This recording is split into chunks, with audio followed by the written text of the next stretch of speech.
अन्य भिक्षुओं ने बुद्ध से पूछा, भंते अंगुलीमाल मरकर कहां उत्पन्न हुए होंगे? ये जिज्ञासा स्वाभाविक थी, क्योंकि अंगुलीमाल बड़ा हत्यारा था। उसने 1000 लोगों की हत्या की थी। उसने कसम ली थी कि 1000 लोगों को मार के उनकी अंगुलियों की माला बना के पहनूंगा, इसलिए उसका नाम अंगुलीमाल पड़ गया था, क्योंकि अंगुलियों की माला उसने पहन ली थी। उसने 1000 लोग मार डाले थे। वो बड़ा भयंकर हत्यारा था बुद्ध के समय का। 999 आदमियों को मार चुका था और 1000वें की प्रतीक्षा कर रहा था, लेकिन दूर दूर तक लोग चौंक गए थे। तो जिस जंगल में छिप के अंगुलीमाल रहता था, वहां कोई जाता नहीं था, जाए ही नहीं कोई। उसकी मां नहीं जाने को राजी थी, क्योंकि लोगों को डर था, लोग जानते थे वो मां तक को मार डालेगा। उसको तो 1000 का व्रत पूरा करना। बुद्ध उस रास्ते से गुजरते थे तो लोगों ने कहा, आप न जाएं बनते, वो आदमी खतरनाक है, वो सोचेगा नहीं आप कौन हो, उसको तो बिल्कुल अंधा है। उसने 999 आदमी मार डाले। राजा उससे कपते, सैनिक उससे डरते हैं, फौजें नहीं निकलती इस रास्ते से, जो किसी को भी मार डाले। एकदम पागल है, उसे होश है ही नहीं, आप मत जाएं।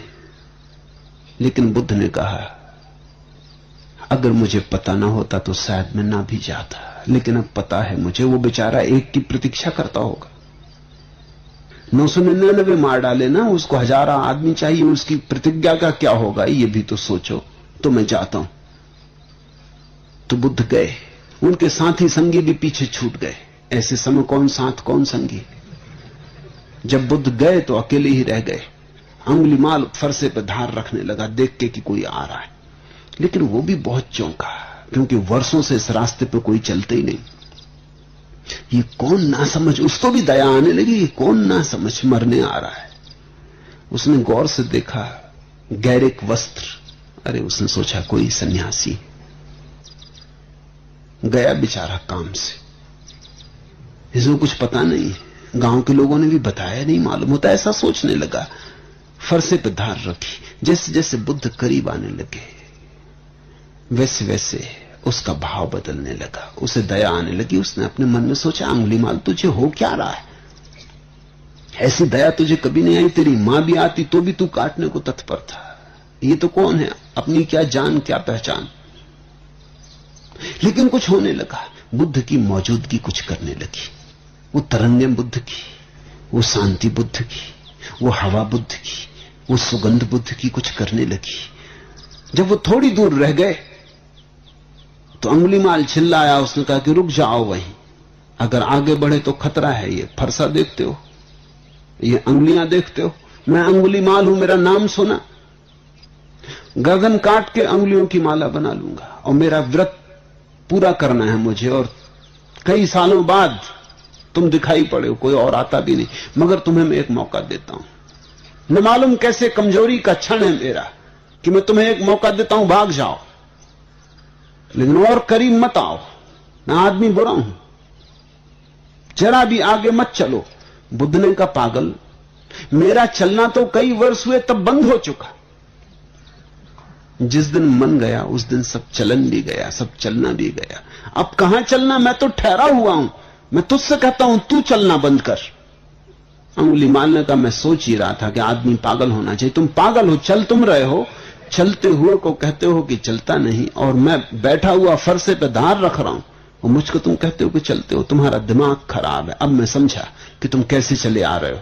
बुद्ध ने कहा, ठीक है, मगर मैं तुझसे फिर कहता हूं, सोच ले, मैं रुका हुआ हूं, तू चल रहा है। तेरा मन अभी बहुत दौड़ता है, यहां वहां दौड़ता है, इसलिए मैं कहता हूं तू चलता है। खैर बुद्ध पास आ गए। अंगुलीमाल ने कहा, अगर तुम जिद्दी हो तो मैं भी जिद्दी हूं। मुझे शक होता है कि हो ना हो तुम गौतम बुद्ध हो जिनकी मैंने खबरें सुनी, क्योंकि जिन लोगों को मैंने मारा उनमें से कई ने मुझे कहा कि ऐसा लगता है सिवाय गौतम बुद्ध के तुझे कोई भी बदल ना सकेगा। हो ना हो तुम वही हो, मगर भूल जाओ मैं भी अंगुलीमाल हूं। अपनी तैयारी कर ले, फरसे पे धार रख ले, मैं बैठा हूं।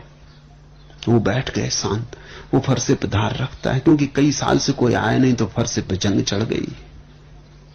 वो बार बार देख लेता है इस आदमी को, बात क्या है। उसका दिल बड़ा पिघला जा रहा है, प्रेम आया जा रहा है। इस आदमी की तरफ बड़ा लगा हुआ जा रहा, वो डर रहा है। थोड़ी देर करने लगा, फरसे पे धार रखने में, और थोड़ी देर जी ले, इस आदमी का साथ बड़ा प्यारा है, फिर मर जाएगा, फिर कब ऐसा आदमी मिलेगा। और देर लगाने लगा। बुद्ध ने कहा, मुझे लगता है तुम जरा देरी लगा रहे।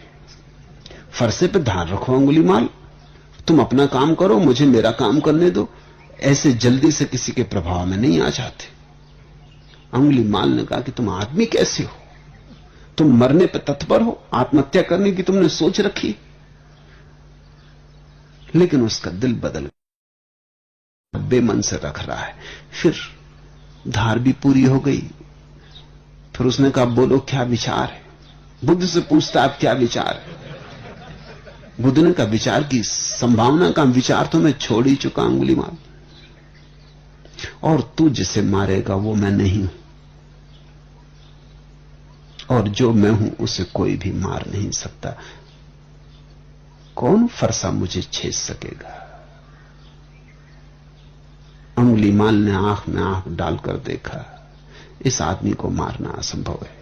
लेकिन फिर भी जिद, पुरानी पुरानी आदत, वो अपना फरसा लेकर खड़ा हो गया। उसने कहा कि ठीक है, दो आदमियों की जिद अटकी है, तुम बुद्ध हो, मैं अंगुलीमाल हूं, इतनी जल्दी हार नहीं जाऊंगा। मगर ये क्यों मेरा दिल कमजोर हुआ जाता है, क्यों मेरी छाती बैठी जाती, मैं तुमसे पूछता हूं। बुद्ध ने कहा, इसका कारण है, मारने में कुछ कला है ही नहीं अंगुलीमाल, ये तो बच्चे कर सकते। तू देखे सामने वृक्ष है, इसकी शाखा काट के मुझे दे दे। तो उसने फरसे से शाखा काट दी। बुद्ध ने कहा, अभी से तू वापस जोड़ दे। उसने कहा, यह कैसे हो सकता है। तो बुद्ध ने कहा, काटना मारना तो बहुत आसान है, जोड़ के कोई आदमी महान बनता है, काट के कोई महान बनता है। अब तू मेरी गर्दन काट दे, बात खत्म हो गई। मगर याद रख, जिन गर्दनों को जोड़ नहीं सकता उन्हें काटने का तुझे हक नहीं। और जोड़ तो कुछ बात हुई तो दुनिया तुझे याद रखेगी। फरसा उसने फेंक दिया, वो बुद्ध के चरणों में गिर गया। वो अंगुलीमाल बुद्ध का भिक्षु हो गया। उसका भय ऐसा था कि जब खबर फैल गई कि बुद्ध तो मारे नहीं गए, उल्टा अंगुलीमाल मारा गया, तो खुद सम्राट अजातशत्रु उसे देखने आया, क्योंकि अजातशत्रु के तक प्राण कपते थे। वो आया और उसने कहा कि बनते, मैंने सुना है अंगुलीमाल भिक्षु हो गया, विश्वास नहीं आता। अगर यह हो सकता है तो सब कुछ हो सकता है, यह मुझे विश्वास नहीं आता, मैं मान ही नहीं सकता, इसमें कुछ अफवाह में झूठी बात है। बुद्ध ने कहा, आप माने या न माने, ये पास जो भिक्षु बैठा कौन है। वो बुद्ध के पास ही बैठा पंखा कर रहा था। ये सोच के ही कि ये अंगुलीमाल है, अजातशत्रु ने अपनी तलवार निकाल ली। उसने कहा, ये खतरनाक आदमी है, कोई धोखाधड़ी की हो, बैठा हो बन के भिक्षु और एकदम हमला कर दे। बुद्ध ने कहा, तू तलवार भीतर रख, तलवार की कोई जरूरत नहीं अजातशत्रु। ये अंगुलीमाल वो अंगुलीमाल नहीं, ये और ही हो गया। जब अंगुलीमाल गांव में भिक्षा मांगने गया, जैसा भिक्षु को जाना पड़ता था, तो गांव के लोगों ने दरवाजे बंद कर लिए, दुकानें बंद हो गई, लोग अपनी छतों पर चढ़ गए और लोगों ने पत्थर इकट्ठे कर लिए। और कहते हैं, जब अंगुलीमाल बीच सड़क पर था तो लोगों ने उसे पत्थर मारे, कायर कमजोर लोग। और अंगुलीमाल बीच में खड़ा रहा, उसके सिर पे पत्थर गिरते रहे और लहू बहता रहा। और अभी तरु ने जो मंत्र पढ़ा ना, बुद्धम शरणम गच्छामि, वो इसे दोहराता रहा, बुद्धम शरणम गच्छामि, संघम शरणम गच्छामि, धम्मम शरणम गच्छामि। ऐसा कहते कहते ही वो गिर गया। बुद्ध को खबर मिली, वो आए, आखिरी घड़ी थी। बुद्ध ने उससे कहा, अंगुलीमाल तेरा क्या भाव है।